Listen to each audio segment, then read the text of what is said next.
मणि थे, लेकिन हाँ एक राजा थे और एक रानी, और वो बहुत धनी मनी थे, लेकिन उनको संतान नहीं था। शादी के बहुत दिन हो गया, 10 साल 20 साल। अब वो बेचैन हो गए बाल बच्चा के लिए, देखा सुना, डॉक्टर वैद्य ओझा गुनी सबसे दिखलाए, लेकिन बाल बच्चा नहीं हुआ। एक दिन उनकी पत्नी पड़ोस में कहीं शिव चर्चा हो रही थी, वहाँ वो बगल की एक लेडीज से उसको दोस्तियारे थी, तो वो बोली कि चलिए ना शिव चर्चा में, आप भी बहन से वहाँ बैठे हुए घर में रहते हैं, तब वहाँ चलिए तो थोड़ा सा आप कहानी भी सुन लीजिएगा, गाना बजाना भी होगा तो मन लग जाएगा थोड़ा सा। वो बेचारी वहाँ गई, लेकिन अब जैसे कि होता है ना कि कानाफूसी लेडीज को तो आदत है कि इसको बाल बच्चा नहीं है, एक दूसरे से कानाफूसी करे, बात करे और कहे कि बांझ है, इसका मुंह देखना बेकार है, कोई कुछ बोले कोई कुछ बोले, तो वो बेचारी को धीरे धीरे उसके कान में आवाज़ जाती ही थी, तो वो जाना छोड़ दी। वो बोली कि अब हम शिव चर्चा में कभी नहीं जाएंगे, लेकिन मन में वो रखी कि जिस दिन हमको बच्चा होगा उस दिन हम शिव चर्चा अपने घर में रखेंगे। एक दिन वो घर में अपने हस्बैंड से बोली कि चलिए ना आज गंगा जी स्नान करते हैं, पूर्णिमा का दिन है कि गंगा जी स्नान करते हैं और स्नान करके आएंगे, आज हमको गंगा नहाने का बड़ी मन कर रहा है। हस्बैंड बोला कि चलिए नहाते हैं। वो लोग जब जा रहे थे गंगा जी, तो रास्ते में शिव चर्चा हो रहा था। अब ये लेडीज बोली कि जे आप आगे बढ़िए, हम बाद में आएंगे, थोड़ा सा शिव चर्चा सुन लेते हैं, मेरे कान में आवाज़ गई है से हमको मन नहीं कर रहा है आगे बढ़ने का। और ये वहाँ बैठ गई, शिव चर्चा सुनी और जा कर के स्नान किए, गंगा जी में स्नान करके घर में आई। उसी दिन का उसको गर्भ रह गया, और इसके बाद उसको लड़का जन्म लिया। लड़का जन्म लिया तो ये भूल गई कि शिव चर्चा भी हमको कराना है, और अपने हस्बैंड से कही थी लेकिन वो भी भूल गए। धीरे धीरे धीरे धीरे बच्चा बड़ा होने लगा और बच्चा 12 साल का हो गया। हर दिन ये सोचते रह गई कि मतलब शिव चर्चा कराना है, लेकिन इसको ध्यान में ही नहीं रहता था, चलो थोड़ा सा और बच्चा बड़ा हो जाता है तब करेंगे, थोड़ा सा बच्चा और बड़ा हो जाता है तब करेंगे। 12 साल का हो गया बच्चा। 12 साल होने के बाद एक दिन शंकर भगवान कहे कि इसको तो बाल बच्चा होना नहीं था, और इसको बच्चा कैसे कैसे हुआ, और ये शिव चर्चा के बारे में बोली और कहना भूल गए। अब देखिए कि इसको पार्वती मैया बहुत ज़्यादा प्रेशर दी थी शंकर भगवान को कि इतना ही आपको पूजती है, इतना जाती है चर्चा में, इसको लोग इतना रंग के बात कहते हैं, और तब इसको आप एक बच्चा नहीं दे रहे हैं, कितना गलत बात है। तो शंकर भगवान कहे थे कि कहाँ से इसको हम बच्चा दें, ये तो ब्रह्मा जी कर सकते हैं, मैं नहीं कर सकता हूँ, क्योंकि किस्मत का जो लकीर है वो ब्रह्मा जी लिखते हैं। तो शंकर भगवान को प्रेशर दी पार्वती मैया कि आप ब्रह्मा जी से बात कीजिए। ब्रह्मा जी से बात किए तो ब्रह्मा जी बोले कि इसके तकदीर में बच्चा नहीं लिखा हुआ है।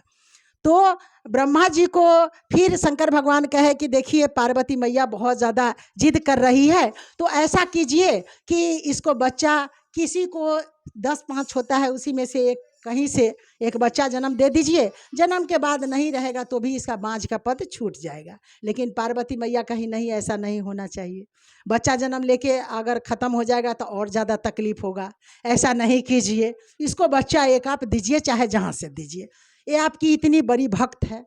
शंकर भगवान मान गए और अंत में इसको बच्चा हुआ, लेकिन इस शिव चर्चा करना तो भूल गए।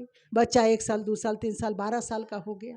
अब 12 साल का हो गया बच्चा, तो एक दिन वो बच्चा खेलने के लिए बाहर गया और उसको वहाँ सांप काट लिया, बच्चा को सांप काट लिया।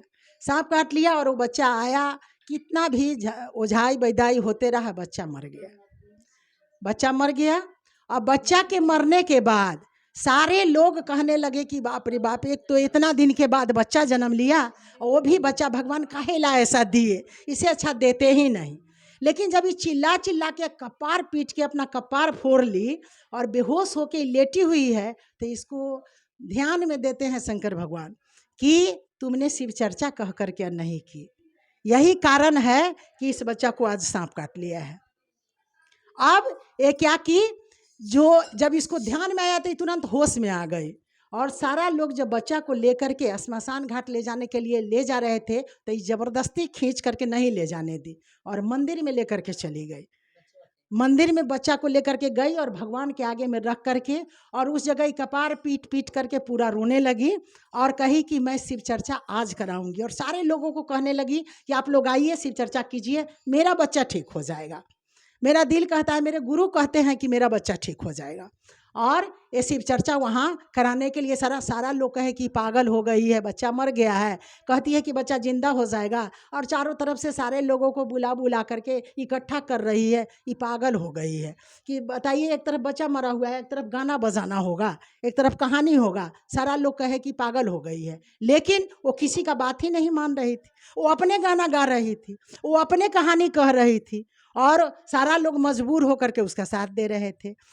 जब कहानी खत्म होती है और शिव चर्चा खत्म होता है, आरती होती है और आरती के बाद लोग प्रसाद वितरण करने के लिए, और सारे लोगों की आंख में आंसू भरा हुआ है कि क्या होगा नहीं होगा, तो प्रसाद बंटने से पहले वो बच्चा चादर उघाड़ता है और कहता है हमें भी प्रसाद दीजिए।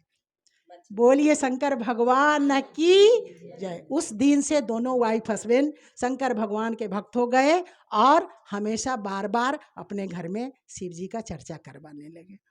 तो चलिए, पार्वती मैया की, शंकर भगवान की, हरेंद्र भैया की, नीलम दीदी की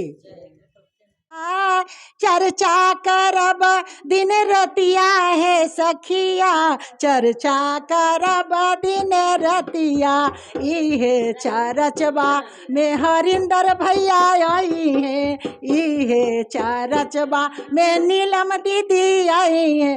दे जाई है 3 सुत ज्ञानमा है सखिया, चर्चा करब दिन रतिया, चर्चा करब दिन रतिया हे सखिया, चर्चा करब दिन रतिया, चर्चा करब दिन रतिया हे सखिया, चर्चा करब दिन रति, इहे चरचबा गुरु भैया लोग आई हैं, इहे चरचबा में गुरु बहिना लोग आई हैं। तोड़ दी है भंगिया के पतिया है सखिया, तोड़ दी है भंगिया के पतिया है सखिया, चर्चा करब दिन रतिया, चर्चा करब दिन रतिया है सखिया, चर्चा करब दिन रतिया। बोलिए शंकर भगवान की, पार्वती मैया की।